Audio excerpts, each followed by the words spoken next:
Pendahuluan. Mengapa kejujuran mendasari semua disiplin diri? Selamat datang di hari ke-45 dalam perjalanan disiplin diri Anda. Hari ini, kita akan membahas topik yang bisa dibilang adalah fondasi dari segala bentuk disiplin diri. Kejujuran. Kejujuran mungkin terdengar seperti konsep dasar, sesuatu yang sering kita ajarkan sejak kecil, tapi kenyataannya banyak dari kita lupa mengaplikasikannya, terutama ketika berbicara tentang perjalanan disiplin diri. Seringkali, kita menghadapi godaan untuk menunda, mencari pembenaran, atau bahkan menipu diri sendiri dengan dalih bahwa kita sudah cukup usaha, atau akan mulai besok. Martin Meadows, dalam bukunya 365 Days with Self-Discipline, mengingatkan kita untuk kembali pada esensi kejujuran. Kejujuran, terutama kepada diri sendiri, adalah salah satu pilar yang mendukung kekuatan disiplin. Tanpa kejujuran, kita dapat dengan mudah jatuh ke dalam perangkap kebiasaan buruk yang menghambat kita untuk mencapai potensi penuh kita. Hari ini, kita akan menggali lebih dalam bagaimana kejujuran tidak hanya berkaitan dengan apa yang kita ungkapkan, tetapi juga dengan bagaimana kita memandang tindakan kita. Apakah kita benar-benar berusaha, ataukah kita hanya membohongi diri sendiri dengan pemikiran yang nyaman? 1. Kejujuran kepada diri sendiri sebagai pilar disiplin. Sebelum kita mulai berbicara tentang disiplin diri, mari kita hadapi kenyataan yang mungkin sulit kita terima. Seringkali, kita bukan tidak tahu apa yang harus kita lakukan, tetapi kita hanya menghindari kenyataan. Salah satu hal pertama yang perlu kita sadari untuk membangun disiplin diri yang sejati adalah dengan menghadapinya secara jujur. Apakah saya benar-benar melakukan apa yang saya perlu lakukan untuk mencapai tujuan saya? Atau lebih sering, kita berada di zona kenyamanan, berpikir bahwa kita melakukan cukup banyak, padahal kita hanya berpura-pura sibuk atau melakukan hal-hal yang tidak terlalu penting. Kejujuran kepada diri sendiri adalah tentang memutuskan untuk menghadapinya. Apakah ini adalah penghindaran atau komitmen? Bila kita jujur terhadap diri sendiri, kita mengakui ketidakdisiplinan kita dan mengambil langkah konkret untuk berubah. Berpikir aktif. Bagaimana Anda sering menghindari kenyataan yang ada? Apakah Anda benar-benar meluangkan waktu untuk melakukan hal-hal yang benar-benar mendekatkan Anda pada tujuan Anda? 2. Mengakui kelemahan dan menerima tanggung jawab. Kejujuran juga berarti kemampuan untuk mengakui kelemahan kita tanpa merasa terancam atau malu. Kita semua punya celah dan kekurangan, itu adalah bagian dari manusia. Disiplin diri yang sebenarnya lahir ketika kita jujur tentang keterbatasan kita dan bertanggung jawab atas tindakan kita. Martin Meadows mengingatkan kita bahwa ketidakdisiplinan atau kegagalan dalam mencapai tujuan bukanlah akhir dari dunia, tetapi panggilan untuk introspeksi. Menjadi jujur bukan tentang merasa rendah diri atau kecewa pada diri sendiri, tetapi tentang belajar dan berkembang. Mengakui kelemahan adalah cara kita untuk mengatasi dan memperbaiki diri. Dengan penuh kejujuran, Anda bisa mulai bertanya, apa yang bisa saya lakukan lebih baik untuk memperbaiki kebiasaan buruk yang menghambat Anda? Bukankah itu juga bentuk cinta terhadap diri sendiri? 3. Kejujuran dalam tujuan yang ditetapkan. Di mana banyak orang gagal dalam mencapai tujuan mereka adalah ketika mereka menetapkan tujuan yang terlalu besar atau tidak realistis. Dalam proses ini, kejujuran menjadi faktor yang menentukan seberapa efektif kita membuat keputusan. Apakah Anda menetapkan tujuan yang jelas, terukur, dan realistis? Jika tidak, Anda hanya memberi diri Anda janji palsu yang bisa mengarah pada rasa frustasi dan kegagalan. Kejujuran di sini berkaitan dengan seberapa tepat kita mengetahui kemampuan dan keterbatasan kita. Bila Anda jujur dengan diri sendiri dalam menetapkan tujuan yang sesuai dengan kemampuan, Anda bisa merencanakan langkah-langkah kecil dan mengukur kemajuan dengan lebih akurat, bukan sekadar menilai dari pencapaian besar. Anda belajar untuk memberi diri Anda kredit pada setiap pencapaian kecil, dan itu adalah bagian penting dari disiplin diri. Tanya diri Anda, apakah tujuan yang saya buat cukup realistis dan sesuai dengan situasi saat ini? Bagaimana cara saya memastikan bahwa tujuan ini akan mendukung langkah disiplin yang berkelanjutan? 4. Kejujuran dengan proses, bukan hanya hasil. Poin penting lain yang tidak kalah penting adalah bagaimana kita melihat perjalanan menuju tujuan kita. Kejujuran berarti menerima bahwa proses menuju tujuan seringkali penuh dengan pasang surut. Banyak orang tergoda untuk hanya menilai hasil akhirnya, tetapi perjalanan, proses harian itu sendiri adalah yang membentuk disiplin. Kejujuran kepada diri sendiri adalah tentang menghargai setiap langkah kecil, walaupun itu berarti bekerja lebih keras di saat kita merasa lelah atau tidak ada hasil yang langsung terlihat. Menerima kenyataan ini memberi kita ketenangan dan menghindarkan kita dari frustrasi. Ingatlah bahwa segala pencapaian membutuhkan waktu. Apakah Anda sudah memberi cukup waktu pada diri Anda untuk menikmati setiap langkah kecil yang Anda ambil? Atau, apakah Anda terlalu terfokus pada pencapaian yang jauh di depan sana? Berpikir aktif. Apakah Anda menikmati perjalanan menuju tujuan Anda? Bagaimana Anda bisa mulai memperhatikan dan menghargai proses yang sedang terjadi setiap hari? 5. Menghindari kebohongan yang menghalangi perubahan nyata. Kejujuran kepada diri sendiri bukan hanya tentang mengakui kelemahan atau kegagalan, tapi juga tentang menghindari kebohongan yang bisa mencegah kita untuk maju. Banyak dari kita seringkali menjajakan kebohongan kecil pada diri sendiri, seperti saya tidak punya waktu, atau ini bukan saat yang tepat. Kebohongan-kebohongan semacam ini menumpuk, membuat kita semakin jauh dari tindakan nyata. Menjaga diri dari kebohongan semacam itu adalah kejujuran yang membawa kita untuk bergerak lebih cepat menuju kemajuan. Salah satu jebakan terbesarnya adalah kita berlarut-larut dalam keadaan tidak nyaman dan terus mencari alasan. Tanya diri Anda, apa kebohongan yang sering Anda katakan pada diri sendiri yang menghalangi disiplin Anda? Bagaimana Anda bisa mulai menghadapi kenyataan itu hari ini? 6. Kejujuran sebagai kebebasan. Dengan kejujuran, datang kebebasan. Kebebasan untuk mengubah kebiasaan buruk menjadi kebiasaan yang produktif. Kejujuran mengajarkan kita untuk menerima kenyataan, baik itu kemenangan ataupun kekalahan, dan melalui itu kita berkembang. Menghindari kejujuran hanya mengikat kita pada pemikiran negatif atau penundaan, tetapi dengan menerima kenyataan secara objektif, kita bisa mengendalikan hidup kita dan tidak dikuasai olehnya.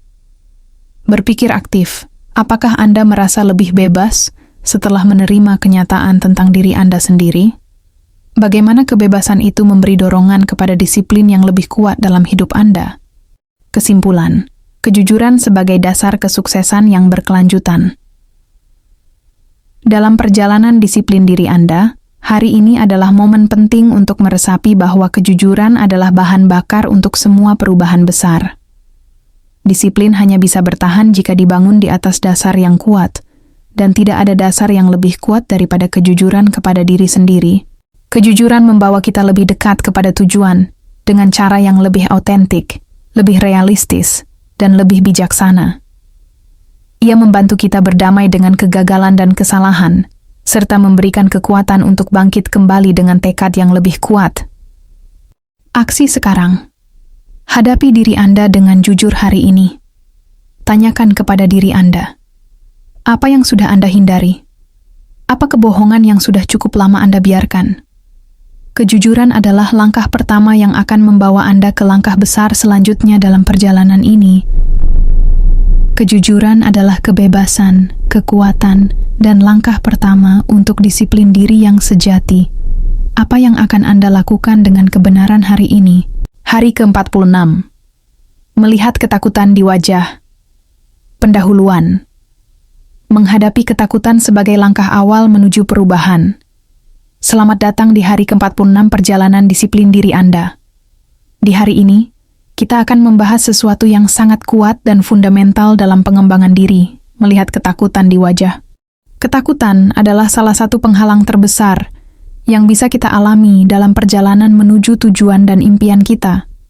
Bahkan orang-orang yang sangat disiplin, yang sudah terbiasa mencapai banyak hal, seringkali terjebak dalam ketakutan.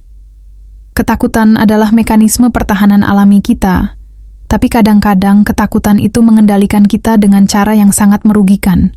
Martin Meadows, dalam bukunya 365 Days with Self-Discipline, mengajak kita untuk memahami bahwa ketakutan yang seringkali terkesan menakutkan sebenarnya adalah bagian tak terpisahkan dari perjalanan ini. Kalau Anda ingin benar-benar menguasai disiplin diri, maka menghadapi ketakutan Anda adalah langkah pertama yang perlu Anda ambil. Tanpa itu, Anda mungkin tidak akan pernah maju dengan konsisten. Di hari ke-46 ini, saya mengajak Anda untuk melihat ketakutan Anda di wajahnya, menghadapi rasa takut yang mungkin selama ini menyembunyikan potensi besar dalam diri Anda. 1. Ketakutan adalah tanda untuk tumbuh. Kita semua pasti sudah familiar dengan rasa takut. Takut gagal, takut tidak cukup baik, takut ditolak, atau bahkan takut tidak dapat memenuhi ekspektasi orang lain. Tapi tahukah Anda bahwa setiap ketakutan membawa pesan? Setiap kali Anda merasa ketakutan, itu adalah pertanda bahwa Anda berada di luar zona nyaman Anda. Itu berarti Anda sedang bergerak menuju sesuatu yang lebih besar, lebih baik, lebih besar dari yang Anda bayangkan. Martin Meadows mengingatkan kita bahwa ketakutan bukanlah musuh yang harus disingkirkan, tetapi sahabat yang menunjukkan jalan menuju perkembangan. Disiplin diri itu bukan hanya tentang melakukan hal-hal yang sudah mudah untuk kita lakukan. Sesungguhnya, ini adalah tentang menghadapi ketakutan, mengambil langkah menuju itu, dan melakukan apa yang kita anggap mustahil. Apakah Anda merasa takut pada saat ini? Lihat ketakutan itu. Apa yang ditunjukkan oleh ketakutan Anda? Apakah ketakutan itu muncul saat Anda menghadapi tujuan yang lebih tinggi? Itu adalah tanda yang kuat bahwa Anda sedang berkembang. Jadi jangan takut pada ketakutan itu. Cobalah untuk memahami dan menyambutnya, karena itu adalah sinyal positif dalam perjalanan disiplin diri Anda. Berpikir aktif. Apa ketakutan terbesar yang Anda rasakan saat ini? Apakah ketakutan itu datang saat Anda hendak mencoba hal baru atau menuju level berikutnya dalam hidup Anda? 2. Mengakui ketakutan Anda tanpa membiarkannya menguasai Anda. Salah satu cara kita sering menghindari ketakutan adalah dengan menyangkalnya. Kita tidak ingin mengaku bahwa kita merasa takut, karena kita menganggap ketakutan itu sebagai kelemahan. Tapi di sini, mari kita belajar untuk mengakui ketakutan itu secara terbuka. Jangan berusaha untuk menekannya atau menghindari kenyataan. Menerima bahwa kita merasa takut adalah langkah pertama menuju pembebasan. Namun, penerimaan ini juga harus disertai komitmen untuk tidak membiarkan ketakutan itu mendikte apa yang kita lakukan.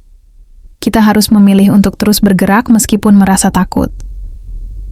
Jika Anda tidak mengizinkan ketakutan mengendalikan langkah Anda, maka Anda akan merasakan kekuatan diri yang luar biasa.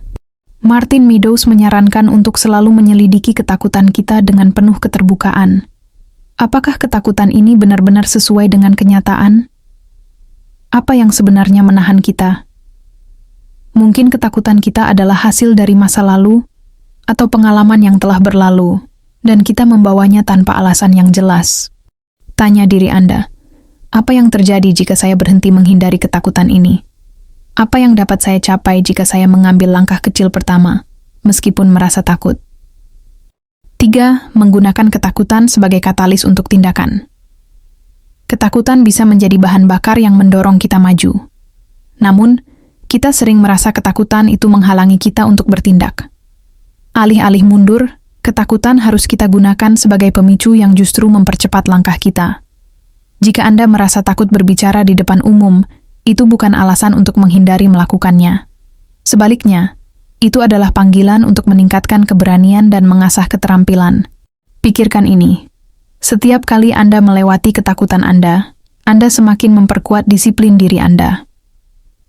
Setiap kali Anda tidak membiarkan ketakutan menghalangi tujuan Anda membangun rasa percaya diri yang semakin solid. Setiap ketakutan yang berhasil Anda atasi adalah kemenangan atas diri sendiri, dan itu berarti Anda telah berkembang lebih jauh dari sebelumnya. Martin Meadows mengajak kita untuk melihat ketakutan ini dalam konteks kesempatan. Setiap ketakutan yang Anda hadapi dengan berani adalah langkah menuju kebebasan dan penguasaan diri. Sebaliknya, jika kita terus-menerus lari dari ketakutan, kita akan terjebak dalam status quo dan tidak pernah mencapai potensi terbaik kita. Berpikir aktif. Apa ketakutan yang Anda hindari hari ini? Apa langkah kecil yang bisa Anda ambil untuk menghadapinya? 4. Ketakutan membawa pembelajaran yang tidak terduga. Ketika Anda menghadapi ketakutan, ada banyak hal yang Anda pelajari tentang diri Anda. Kadang-kadang, ketakutan itu menunjukkan keterampilan atau pengetahuan yang masih perlu dikembangkan, dan itu memberi Anda kesempatan untuk tumbuh. Kita tidak bisa mempersiapkan diri kita untuk segala hal, tetapi kita bisa memutuskan untuk mengambil pelajaran dari pengalaman ketakutan yang kita hadapi. Ketakutan mengajarkan kita untuk lebih siap menghadapi tantangan dan beradaptasi dengan keadaan. Tanpa ketakutan, kita mungkin tidak pernah merasakan dorongan untuk belajar lebih banyak atau lebih baik. Ketakutan memberikan kita pelajaran hidup yang berharga. Ketakutan yang Anda hadapi hari ini tidak akan mempengaruhi siapa Anda selamanya. Sebaliknya, cara Anda merespon terhadap ketakutan itu adalah yang akan membentuk siapa Anda di masa depan. Dengan mengambil tindakan meskipun takut, Anda membangun disiplin yang dapat mentransformasikan hidup Anda. Martin Meadows mengatakan dengan tepat bahwa keberanian bukan berarti tanpa rasa takut, tetapi tindakan meskipun ada rasa takut. Disiplin diri itu datang dari keberanian untuk terus bergerak, bukan karena Anda sudah tidak takut lagi, tetapi karena Anda memilih untuk tidak membiarkan ketakutan menahan kemajuan Anda. Berpikir aktif. Bagaimana saya bisa memilih untuk bertindak meski saya merasa takut? Apa langkah pertama yang dapat saya ambil sekarang untuk menghadapinya? Kesimpulan, jangan lari, hadapi dan menang. Hari ke-46 ini adalah pengingat bagi Anda. Ketakutan itu adalah bagian dari perjalanan, bukan penghalang yang harus dihindari. Ketakutan menunjukkan kepada Anda di mana tantangan dan peluang berada. Dengan menghadapi ketakutan di wajahnya, Anda bukan hanya mengatasi ketakutan itu, tetapi Anda juga memperkuat disiplin diri yang membantu Anda menjadi pribadi yang lebih kuat dan lebih mampu. Mari hadapi ketakutan ini bersama. Belajar darinya, dan gunakan sebagai bahan bakar untuk mendorong kita mencapai tujuan kita. Karena di akhirnya, bukan ketakutan yang harus dihindari, tetapi kesempatan untuk berkembang dan mencapai lebih banyak yang harus kita peluk dengan tangan terbuka. Hari ini adalah langkah menuju penguasaan diri yang lebih besar. Berani melihat ketakutan itu di wajahnya dan bertindak. Jika Anda bisa melakukannya sekarang, Anda bisa melakukannya lagi dan lagi. Terus hadapi ketakutan, dan biarkan disiplin diri membawa Anda ke tempat yang lebih baik.